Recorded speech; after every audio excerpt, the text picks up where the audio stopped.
को उठाइए सभी आसमान की ओर और प्रार्थना करें इन जीवित गवाहियों के लिए जो प्रोफेशन है हमारे बीच में खड़ी की, क्योंकि सचमुच में ये परमेश्वर का अनुग्रह है।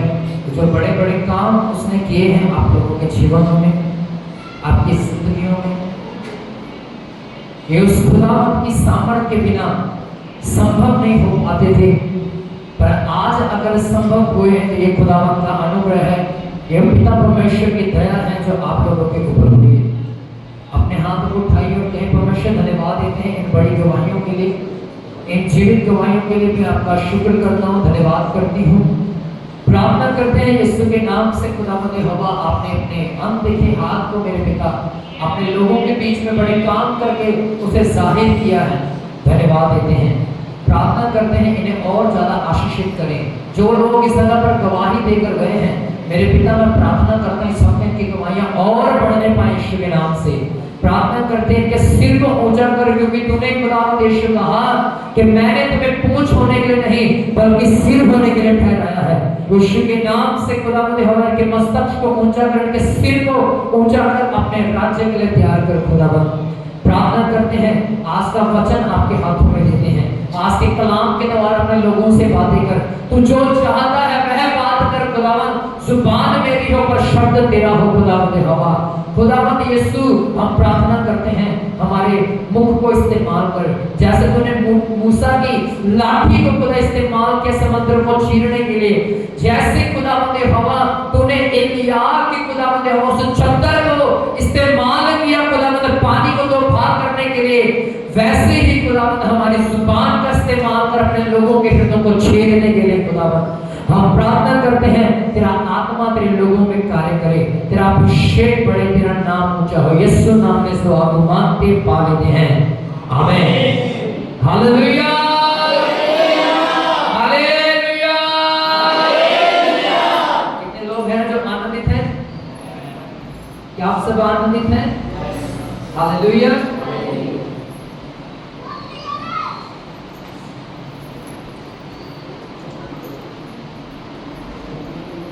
अपने हाथों को सभी ऊंचा उठाए, दोनों हाथों को ऊंचा उठाइए और एक जिंदा ताली यीशु मसीह के लिए।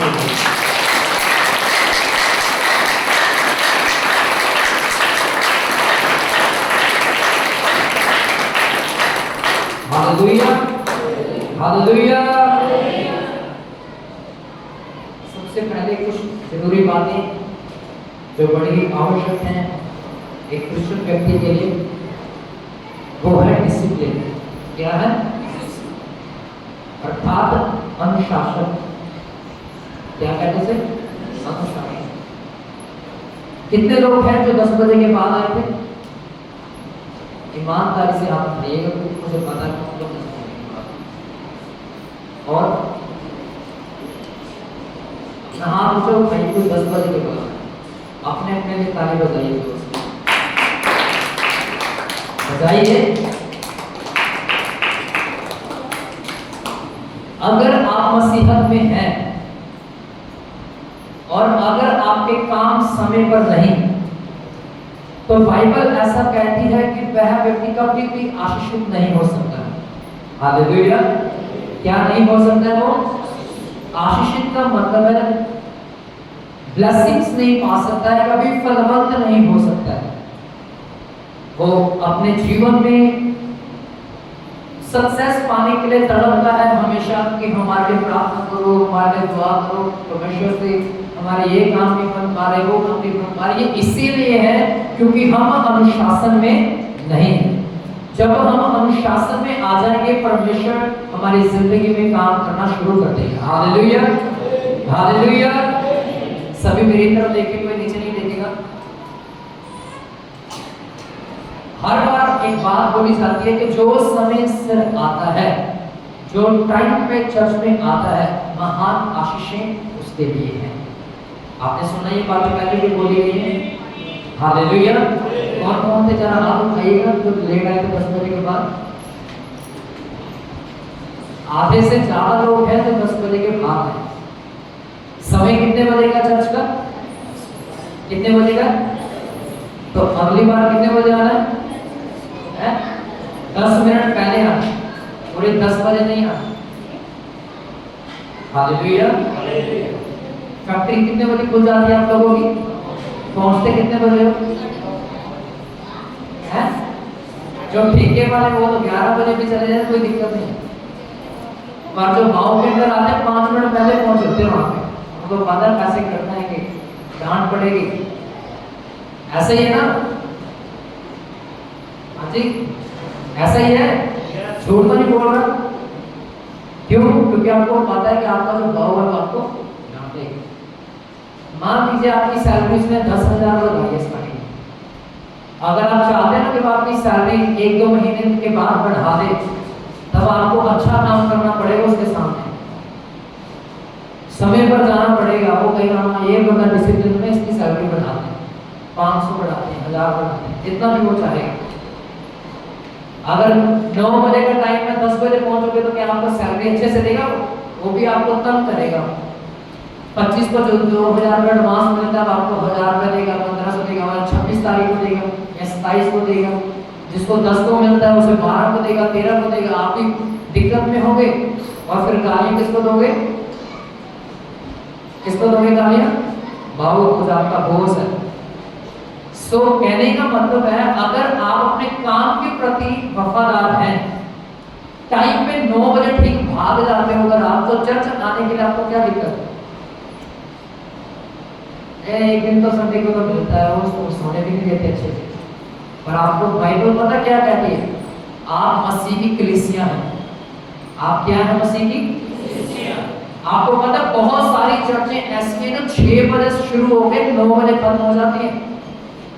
अगर आप उस कलीसिया का हिस्सा होते तो आप सिर्फ झाड़ू लगाने के लिए बाद में आते, क्योंकि जो कचरा लोग खा के फेंक जाते हैं सिर्फ उस पर दरिया साफ करने के लिए वापस आते हैं, क्योंकि 9 बजे तो आप उठते ही हो। ऐसा ही है ना? 9 बजे उठते हैं लोग, जबकि कितने बजे उठना चाहिए? जब संडे है कितने बजे उठना चाहिए? 6 बजे, 6:30 बजे, 7 बजे। कितने लोग हैं जो शनिवार को प्रार्थना करते हैं रात को लेट नाइट 11, 12, 1 बजे तक करते हैं?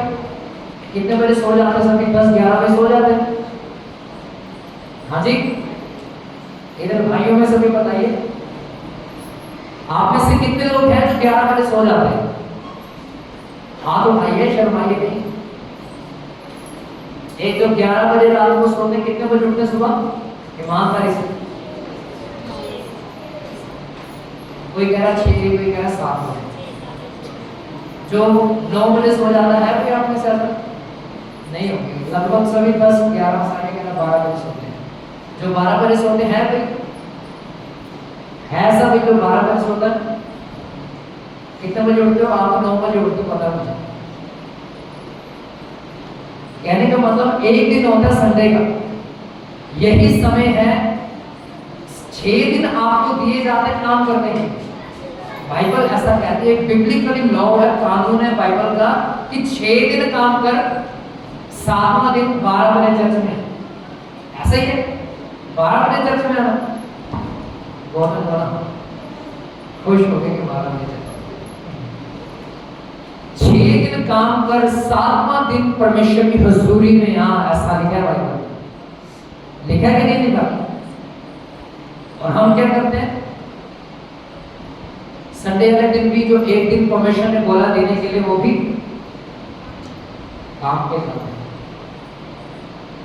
आप वहां पर धन तो बटोर रहे हो, मैं आपको भाइयों बहनों आपको बता देना चाहता हूं, आप वहां पर तो धन बटोर ही रहे हो, पर वहां पर जो धन इकट्ठा करना है वो कौन करेगा? जो स्वर्ग में जो आपका धन इकट्ठा होना है वो कौन करेगा? वो आपके नाती पोते नहीं करेंगे, आपके बच्चे नहीं करेंगे, आपकी पीढ़ियां, आपकी जनरेशन नहीं करेगी। वहां पर धन जो इकट्ठा करना है वो आपको करना है। आपने अपना न्याय देना है, आपके नाती पोतों ने, आपके बच्चों ने अपना अपना न्याय देना है। हालेलुया। ऐसा नहीं हो सकता कि अब्राहम कहे कि मेरे बेटे साहब आपने पाप करके प्रभु इसको दंड न देना, इसके हिस्से का दंड तो मुझे दे।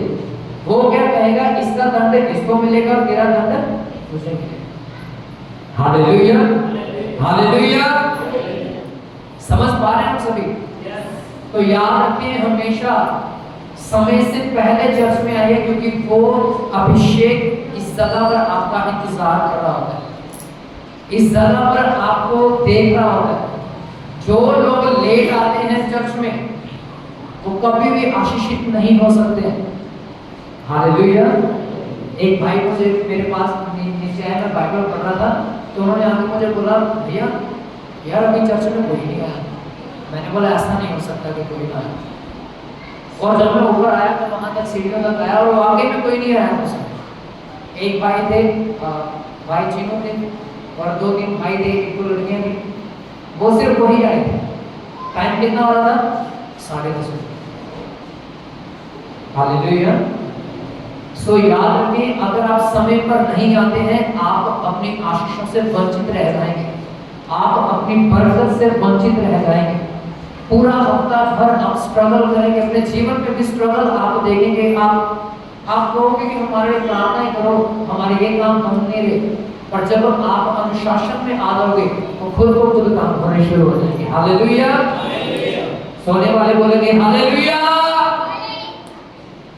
जागने वाले बोलेंगे हालेलुया, धीमी आवाज में बोलेंगे हालेलुया। चलिए, आज बाइबल का एक ऐसा कैरेक्टर जिसे आपने बहुत बार सुना होगा, बहुत बार आपने उसे फिल्मों के द्वारा भी देखा होगा, पर ये एक ऐसा कैरेक्टर है, ये बाइबल का एक ऐसा चरित्र है जिसे परमेश्वर ने अपने काम के लिए चुना और इसने परमेश्वर की आवाज को नहीं सुना। आइडिया हुआ? परमेश्वर ने बोला तुझे उस नगर में जाना है, पर वो उस नगर में नहीं गया, वो कहीं किसी और ही नगर में चला गया। आइडिया हुआ? किस-किस को पता है? अच्छे से आप बताओ। जो डाउट में है वो हाथ नीचे कर लो, जिसे पक्का पता नहीं, हाँ वो हाथ। क्या नाम उसका? योना।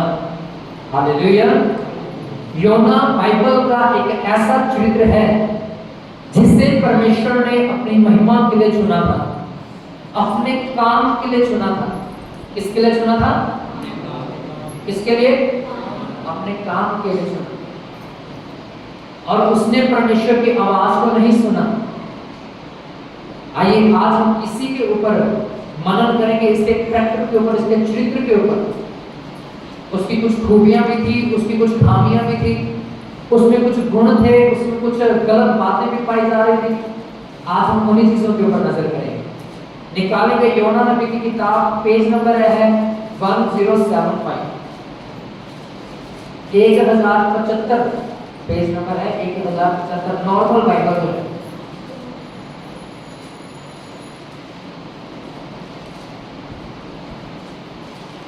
मिल गया? यहोवा का ये वचन हमीते के पुत्र योना के पास पहुंचा। उठकर उस नगर नीनवे को जा और उसके विरुद्ध प्रचार कर, क्योंकि उसकी बुराई मेरी दृष्टि में बढ़ गई है। हालेलुया। आपने सुना? आपने सुना? कितनों के पास कान है? कान साथ में ले गए कि नहीं ले गए? कितनों के पास कान है? दोनों ऐसे दिखाओ। है दोनों है?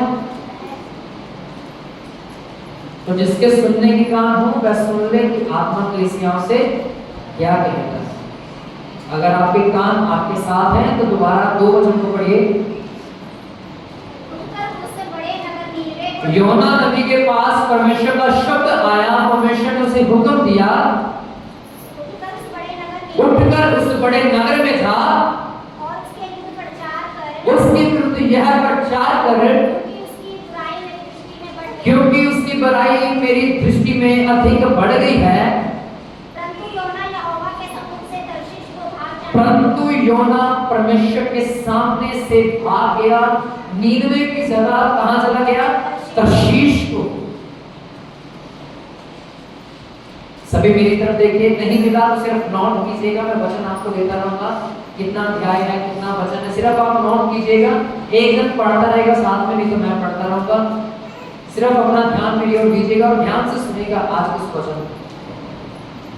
कहता है कि परमेश्वर ने योना को आवाज दी और कहा, हे योना, उठ उस नगर की ओर जा जिसका नाम नीनवा है। परमेश्वर की आवाज योना के कानों में जब पड़ी तो वो उसने सुना और डर गया। क्या हो गया? परमेश्वर की आवाज को सुनकर नहीं डरा, वह नीनवे नगर में जाने से डरा। Hallelujah, hallelujah. ऐसा क्या था नीनवे नगर में, ऐसी क्या बात थी नीनवे में जिससे योना नबी डर गया? इसके दो कारण, इसके दो कारण थे, वो मैं एक अभी आपको बताऊंगा और एक आगे चल के बताऊंगा।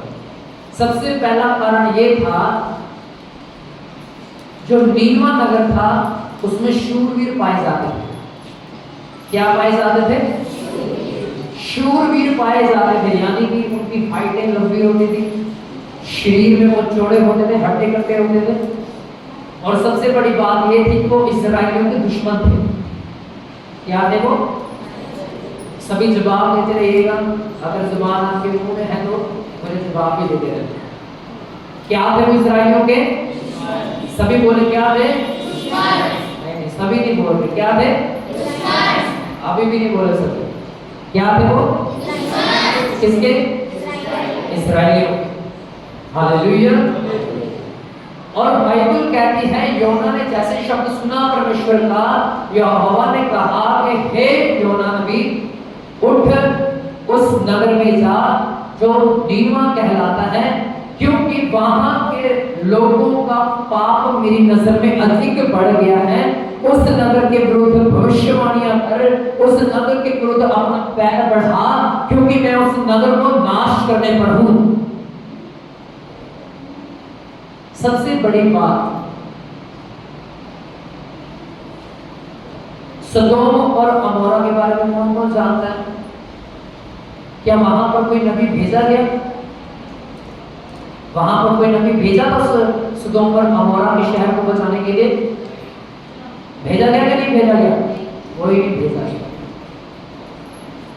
पर जिस नगर में परमेश्वर ने अपने नबियों को भेजा, परमेश्वर उस नगर को बचाना चाहता था। आप समझ पा रहे हैं? सदोम और अमोरा वह देश है जहां अधिक पाप था, व्यभिचार उसमें अधिक पाया जाता था, और परमेश्वर ने वहां पर कोई नबी नहीं भेजा प्रचार करने के लिए कि तुम मन फिराओ, परमेश्वर तुम्हें माफ करेगा। नहीं, वहां पर सीधा स्वर्ग से आग गिरी, गंधक गिरी, और वो नगर खत्म हो गया और मिट्टी में मिल गया। सुना है पहले कभी? कितनों ने सुना है सदोम और अमोरा के बारे में? वह नगर मिट्टी में मिल गया क्योंकि परमेश्वर से बचाना नहीं चाहता था, क्योंकि उसका पाप बढ़ चुका था। पर नीनवा नगर एक ऐसा नगर था जिसके ऊपर परमेश्वर की कृपा दृष्टि बनी हुई थी। हालेलुया। इसीलिए उसने कहा, हे योना, मैं तुझे कहता हूं, उठ नीनवे को जा, क्योंकि वहां के लोगों का पाप मेरी नजर में अधिक बढ़ गया है। परमेश्वर ने वही नबियों को भेजा, वही अपने खादिमों को भेजा जहां परमेश्वर आशीष देना चाहता था, जहां परमेश्वर रिवाइवल लेके आना चाहता था, जहां परमेश्वर बदलाव को लेके आना चाहता था। Hallelujah, hallelujah. और परमेश्वर नीनवे को बचाना चाहता था, इसलिए उसने योना को भेजा। योना परमेश्वर के मर्जी के बाहर गया, तर्शीश को भाग गया। कहां भाग गया? तर्शीश एक ऐसा शहर है जहां पर ज्यादा जनसंख्या नहीं थी, लोग कमजोर होते थे, वहां पर वो भाग गया अपने बचाव के लिए। पर वो ये बात भूल गया था, जिसने उसे बनाया, जिसने आसमान को रच दिया, जिसने सूरज चंद्रमा तारों को खड़ा किया है गैलेक्सियों के उस पार, वह योना को वापस खींच के लेके आ सकता है। हालेलुया। वो ये बात भूल चुका था। बाइबल में लिखा, वह तर्शीश को जब गया, एक भारी विपत्ति उसके ऊपर आ गई। क्या आ गई उसके ऊपर? क्या आ गई उसके ऊपर? भारी विपत्ति उसके ऊपर आ गई। वो विपत्ति पता क्या थी? कितनों को पता है? क्या थी वो भारी विपत्ति? वो जिस जहाज में बैठा हुआ था, जिस कश्ती में वो बैठा हुआ था, वो कश्ती डूबने लगी। क्या होने लगी? सभी आंखें खोल के मेरी तरफ देखिए, कोई आंखें नहीं बंद करेगा, कोई नीचे नहीं देखेगा, सभी का ध्यान मेरी तरफ है। जब वह कश्ती बाइबल कहते डूबने लगी तो वहां पर जो व्यापारी थे और भी लोग उस जहाज में थे, उन्होंने सामान उठाकर बाहर फेंकना शुरू कर दिया कि जो लहरें जो जहाज को डुबा रही हैं, सामान जब निकलेगा तो जहाज हल्का हो जाएगा, शायद हम बच जाएंगे। तब वो जाकर नीचे एक जहाज के किनारे में एक नुक्कड़ होती थी, योना नबी उसमें उतर के आराम से सो रहे हैं। उसको नहीं पता कि भाई हम डूबने वाले, मरने वाले हैं। वो लोग जाते नीचे जाके देखते हैं, उसको उठाते, हे योना तू सो रहा है, देख हम मरने पर है। और बाइबल में लिखा योना ऊपर आके देखता है कि यार ये क्या हो गया। उन लोगों ने चिट्ठियां डाली, उन लोगों ने चिट्ठियां डाली कि ये जो भारी विपत्ति हम पर आ पड़ी है, यार हम तो रोज समुद्र से सामान लेके जाते थे, आज तक हमने कभी ऐसा तूफान अपने इस जीवन भर में नहीं देखा, पर आज हमने ऐसा तूफान किसकी वजह से देखा। उन्होंने चिट्ठियां डाली। क्या डाली उन्होंने? चिट्ठियां डाली। चिट्ठी डाली, नाम सभी के लिखे थे उन चिट्ठियों के ऊपर, और जैसे ही फेंकी, जैसे पहले चिट्ठी उठाई, किसके नाम की निकली? यूहन्ना के नाम की। वो समझ गए यही बता देना है। क्या है? इसको पकड़ो। उसको पकड़ लिया, बता कहते तो क्यों तेरे कारण ही हम पर विपत्ति आई ना। उसने कहा हाँ, ये विपत्ति मेरे ही कारण है। क्या कहा उसने? ये विपत्ति मेरे ही कारण तुम पर आई है। उन्होंने कहा तेरे साथ क्या किया जाए तो हम बच जाए। उसने कहा उठाकर मुझे नाम फेंक दो, नाम फेंक दो। सभी बोले नाम फेंक दो, समंदर में फेंक दो। फेंका कि नहीं फेंका? जब वो फेंका तो क्या हुआ? क्या शांत हो गया? तूफान शांत हो गया। Hallelujah, hallelujah. जैसे ही वह उठाकर समंदर में गिराया गया, तूफान क्या हो गया? शांत हो गया। क्या हो गया? और तब क्या हुआ? तब क्या हुआ यूहन्ना के साथ? क्या हुआ?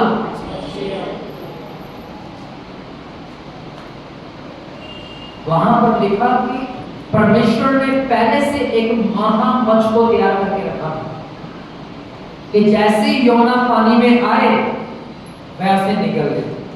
क्या कर ले? क्या कर ले उसे? और निकला कि नहीं निकला उसने? एक बड़ी मछली आई, खुदा के खादिम को, अभिषिक्त दास को वो निकल गई। क्या कर लिया उसको?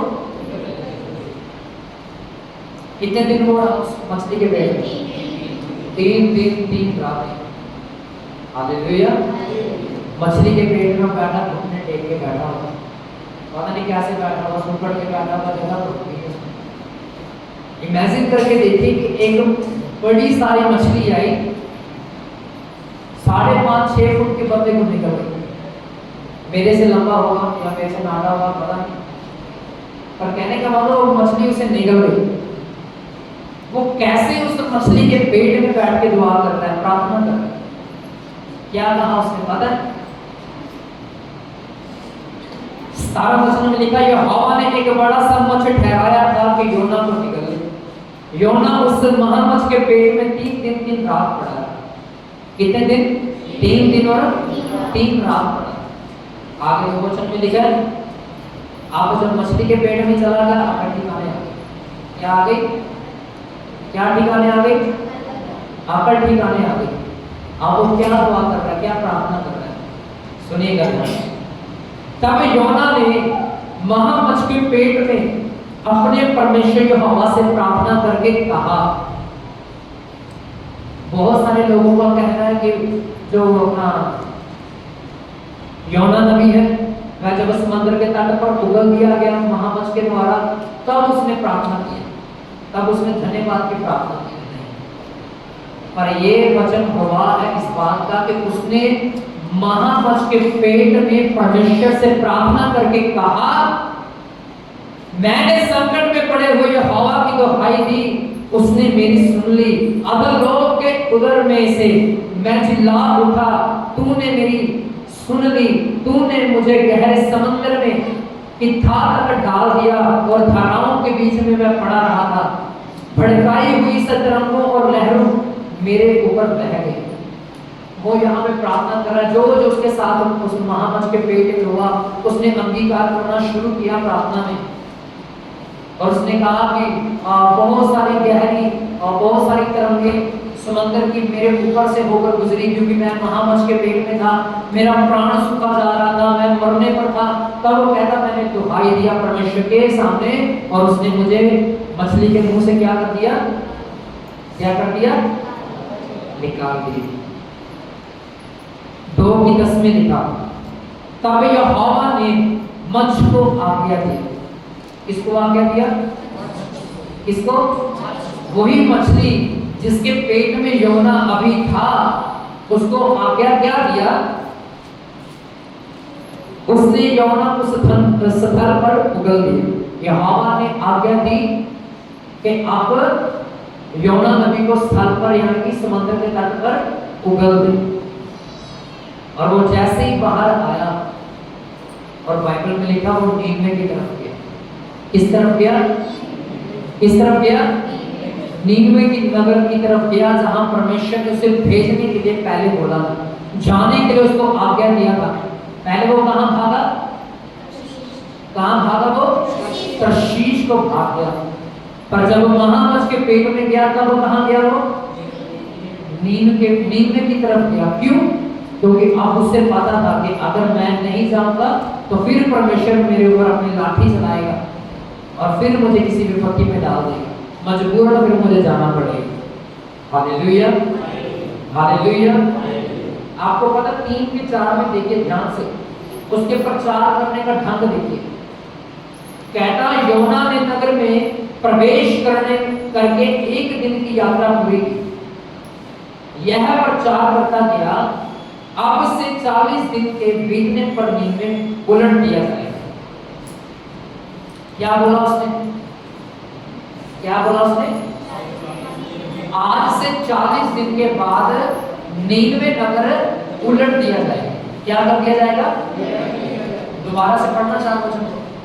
योना ने नगर में प्रवेश करके कहता है, योना ने नगर में प्रवेश करते 1 दिन की यात्रा पूरी की, यह प्रचार करता हुआ गया। आज से 40 दिन के बीतने पर नीनवे शहर उलट दिया जाएगा। उसने ये कहा कि परमेश्वर ने मुझे भेजा है, तुम अपने पापों से मन फिराओ, ऐसा बोला उसने? उसने सिर्फ 2 शब्द बोले, आज से 40 दिन के बीतने के बाद नीनवे शहर क्या कर दिया जाएगा? उलट दिया जाएगा। आगे लिखा 5 वचन में, तब नीनवे के मनुष्यों ने परमेश्वर की वचन की प्रतीति की। तब नीनवे के लोगों ने परमेश्वर के सामने विश्वास किया और उपवास का प्रचार किया गया, और बड़े से लेकर छोटे तक सबों ने टाट तोड़ा। हालेलुया। लिखा, योना ने ये नहीं प्रचार किया तुम पापों से मन फिराओ, परमेश्वर तुम्हें अपना महान आशीषों से नवाजेगा, तुम्हें परमेश्वर बरकत देगा, तुम्हें परमेश्वर स्वर्ग का राज्य देगा, तुम्हें कनान देश में लेके जाएगा। ऐसा प्रचार उसने किया कि नहीं किया? क्योंकि वह जानता था कि परमेश्वर की मर्जी क्या है उस नगर के ऊपर। परमेश्वर ने उसे कहा था, यो अपना 1-2 में कहा था कि मेरी नजर में नीनवे शहर का पाप बढ़ गया, मैं उसे खत्म कर दूंगा। और यही बात जो आज्ञा परमेश्वर ने उसे दी थी, उसी के अनुसार उसने प्रचार किया और लोगों के मन बदल गए। Hallelujah, hallelujah, hallelujah. क्या प्रचार किया उसने? कि आज से 40 दिन के बीतने पर परमेश्वर इस नगर को क्या कर देगा, उलट देगा। और बाइबल में लिखा उस नगर के लोगों ने क्या किया, उपवास में रहकर प्रार्थना किया, फास्टिंग किया, घुटनों के बल पे आगे टाट तोड़ दिए, रात के ऊपर बैठ गए।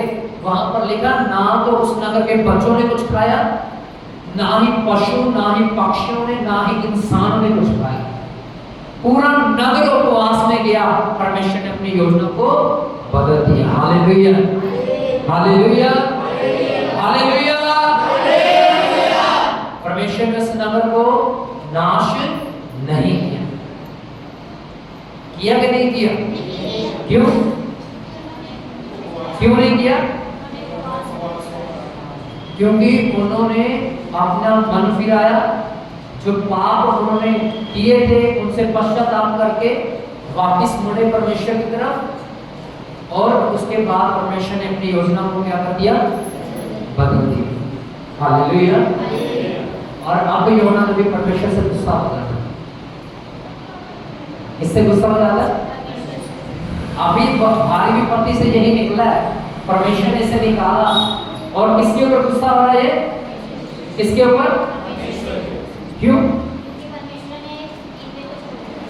इसको ना अपनी सेल्फ रिस्पेक्ट बड़ी प्यारी थी। मैं महान नबी से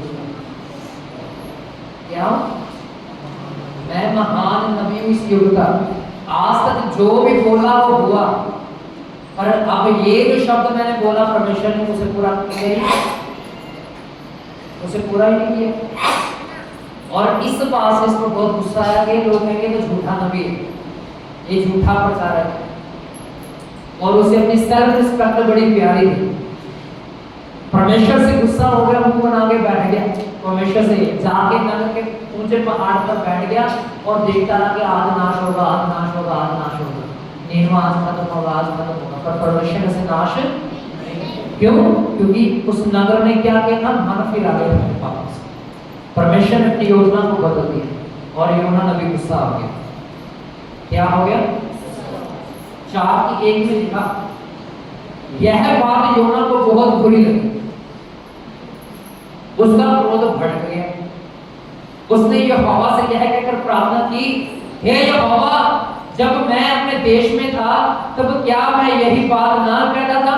इसी कारण मैंने तेरी आज्ञा सुनते ही तर्शीश को भाग जाने के लिए फुर्ती की, क्योंकि मैं जानता था कि तू अनुग्रहकारी और दयालु परमेश्वर है, विलंब में और कोप अपना विलंब से कोप करने वाला, करुणा निधान और दुख देने से अप्रसन्न होता है।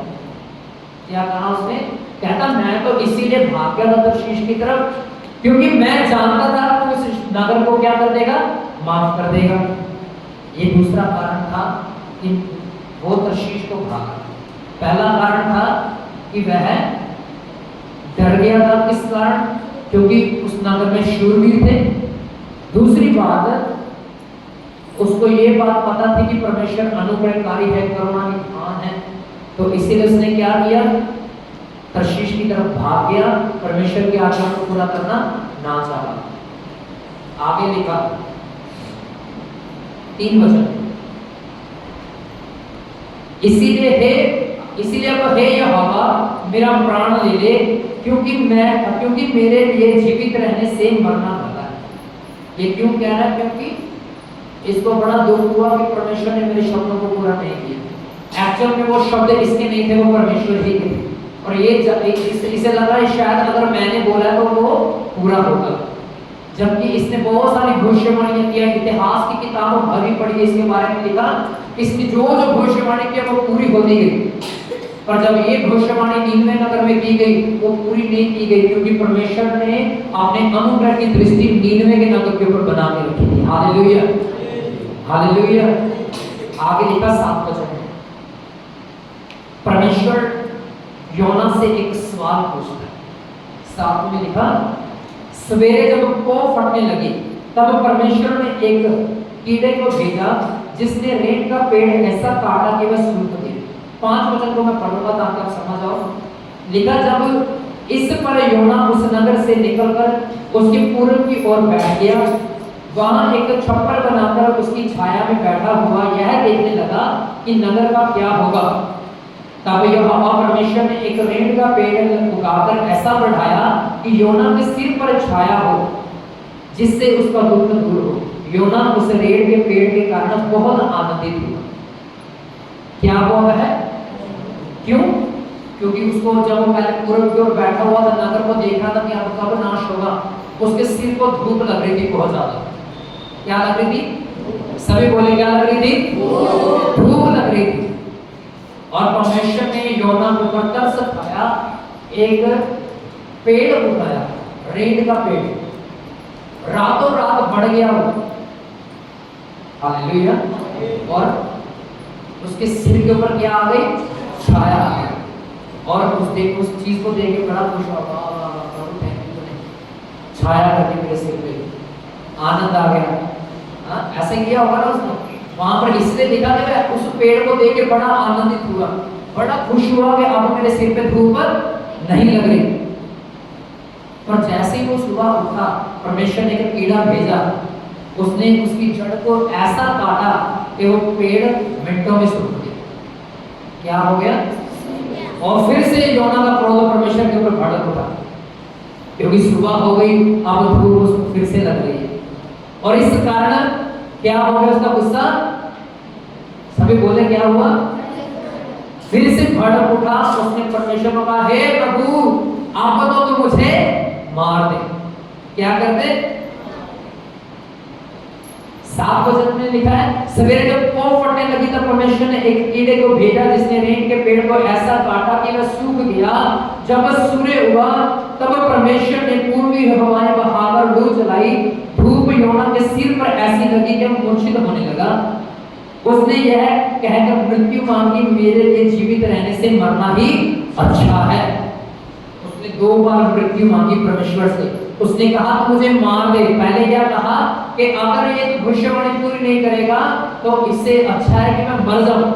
दूसरी बार वह तब गुस्सा हुआ जब परमेश्वर ने कीड़े को भेजा, जड़ को काट दिया, पेड़ सूख गया, धूप उसके सिर पे पड़ी, वह मूर्छित होने लगा, गिरने पर था, चक्कर उसे आने लगे धूप की वजह से।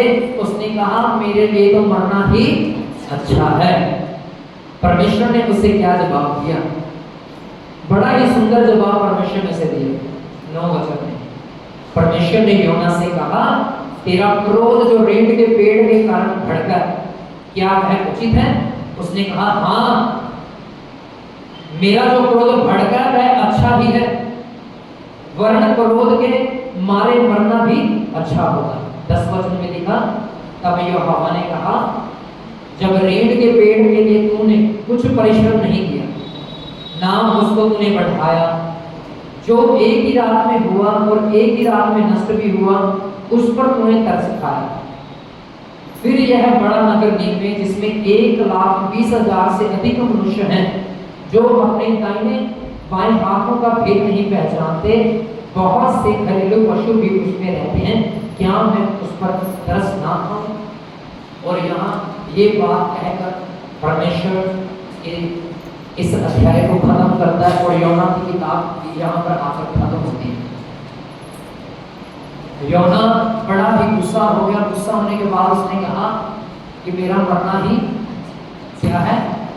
सभी बोले क्या है? परमेश्वर मृत्यु देता है या जीवन देता है? क्या देता है परमेश्वर? नीनवे को परमेश्वर ने मृत्यु दी के जीवन दिया। क्यों? क्यों दिया जीवन? क्योंकि उन्होंने अपने पापों से मन फिराकर परमेश्वर के सामने अपने घुटने टेक दिए। क्या टेक दिए परमेश्वर के सामने? सभी बोले क्या टेक दिए? Hallelujah, hallelujah. और परमेश्वर ने उसे कहा, जिस पेड़ को तूने बीजा नहीं, जिस पेड़ को तूने पानी नहीं लगाया, जो रातों रात बढ़ा और दिन में सूख गया, तो उसके कारण मेरे साथ बहस कर रहा है, मेरे ऊपर गुस्सा हो रहा है। कहता जिसमें 1,20,000 लोग हैं नीनवे नगर में, जिनको मैंने बढ़ाया, जिनको मैंने अपने हाथों से रचा, जिनके अंदर मैंने अपने जीवन का सांस फूंक दिया, तू क्या चाहता है कि मैं उन्हें मार दूं? हालेलुया। परमेश्वर ने क्या दिया नीनवे के लोगों को? जीवन दिया। Hallelujah, hallelujah. क्यों दिया? क्योंकि उन्होंने अपने पापों से मन फिरा दिया था। याद रखें, अगर आप भी योना नबी के जैसे हैं, जो बात परमेश्वर आपको कहने के लिए करने के लिए कहता है, अगर आप उसे नहीं करते तो याद रखें परमेश्वर आपको पकड़ के वापस लेके आएगा, विपत्तियों में से आपको ले जाएगा, विपत्तियों में आपको डालेगा, ताकि आप वापस परमेश्वर के सामने आओ, वापस परमेश्वर के सामने अपने घुटने टेको।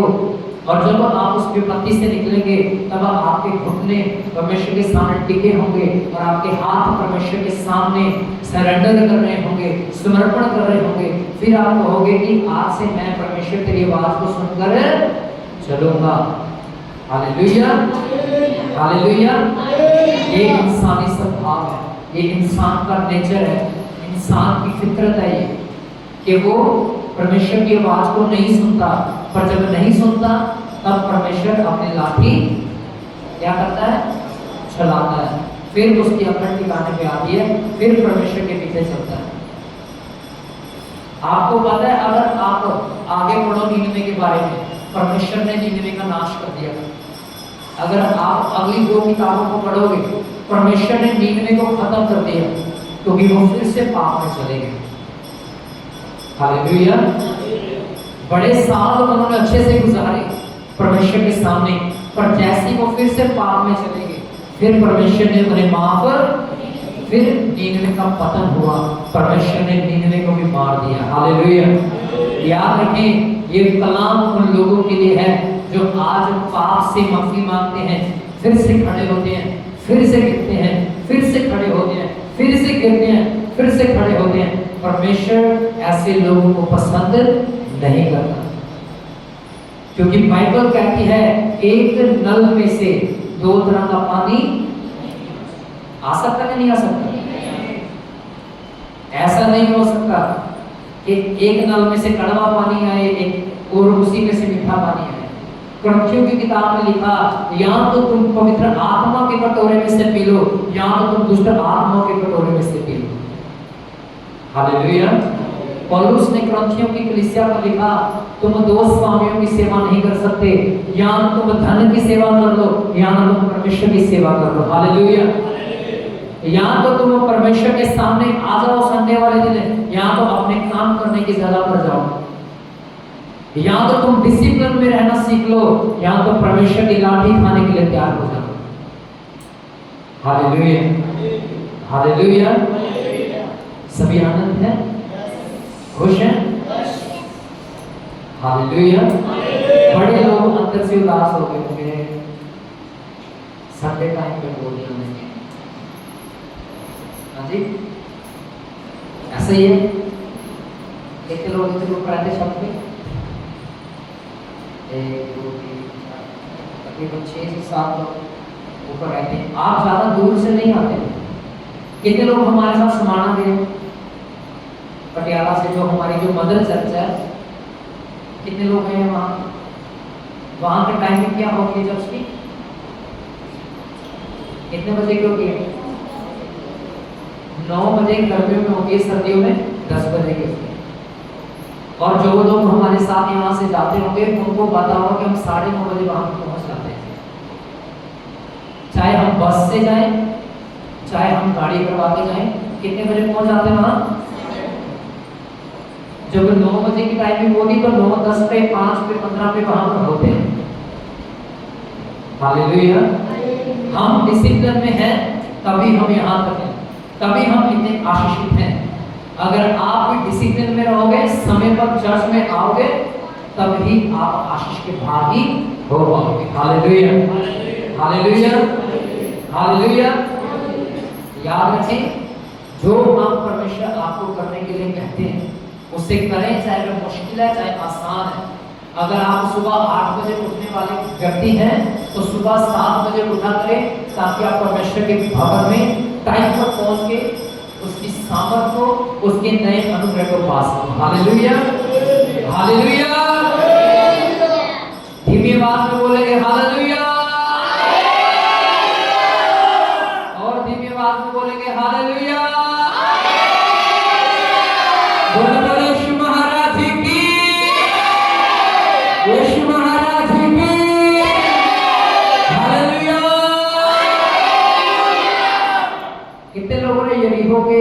नगर के बारे में सुना?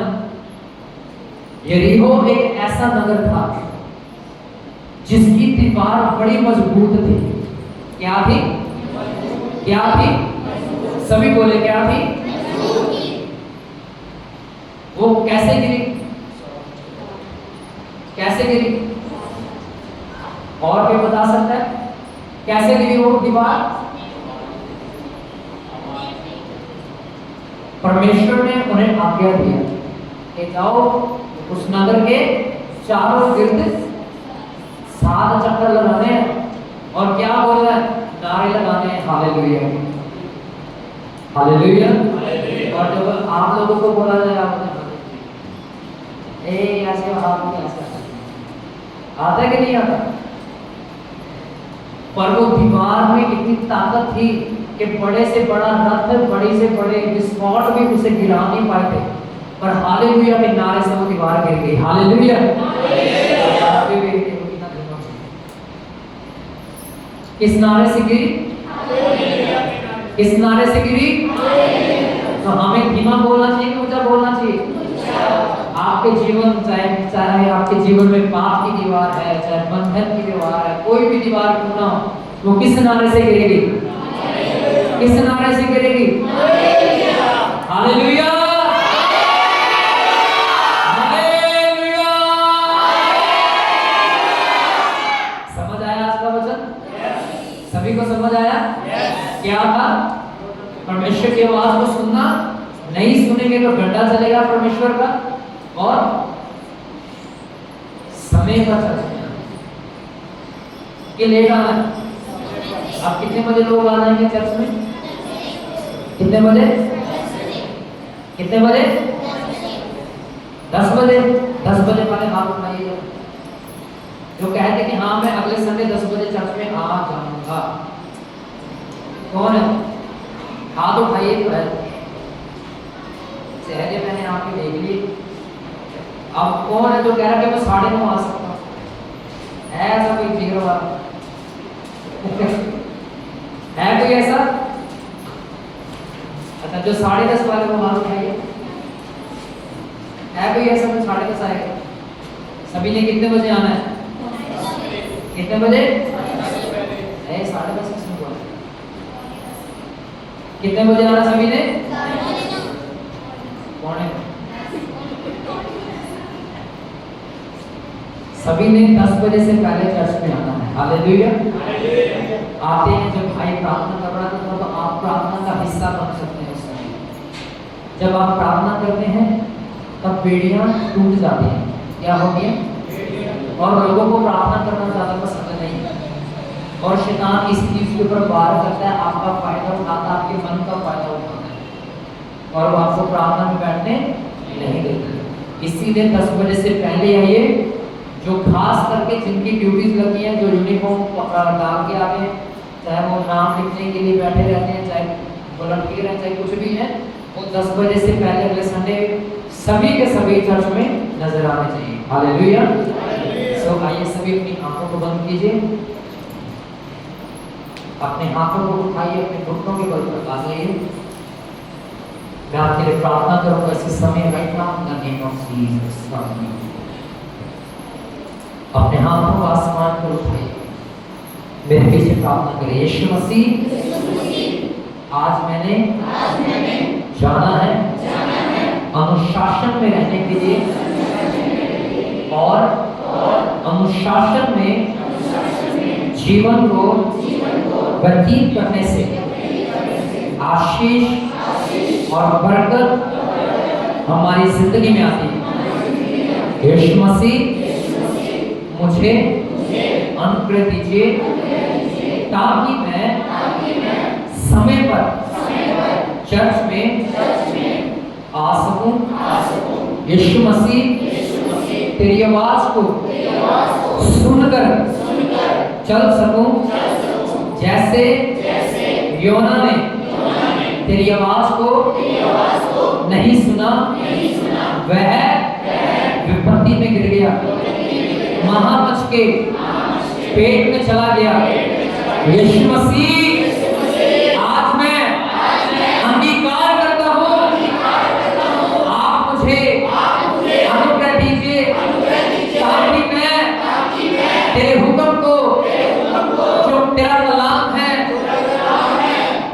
उसके अनुसार चल सकूं। यीशु मसीह मुझ पर दया कीजिए, दया कीजिए। आमीन, आमीन, हालेलुया, हालेलुया। अब ये समय है कि हम अपनी भेंट को, अपनी ऑफरिंग को परमेश्वर की हजूरी में लेके आए। जो अपनी भेंट को अपने साथ लेकर आए, अपने हाथ में अपनी भेंट को लीजिए। मैं प्रार्थना करता हूँ उसके ऊपर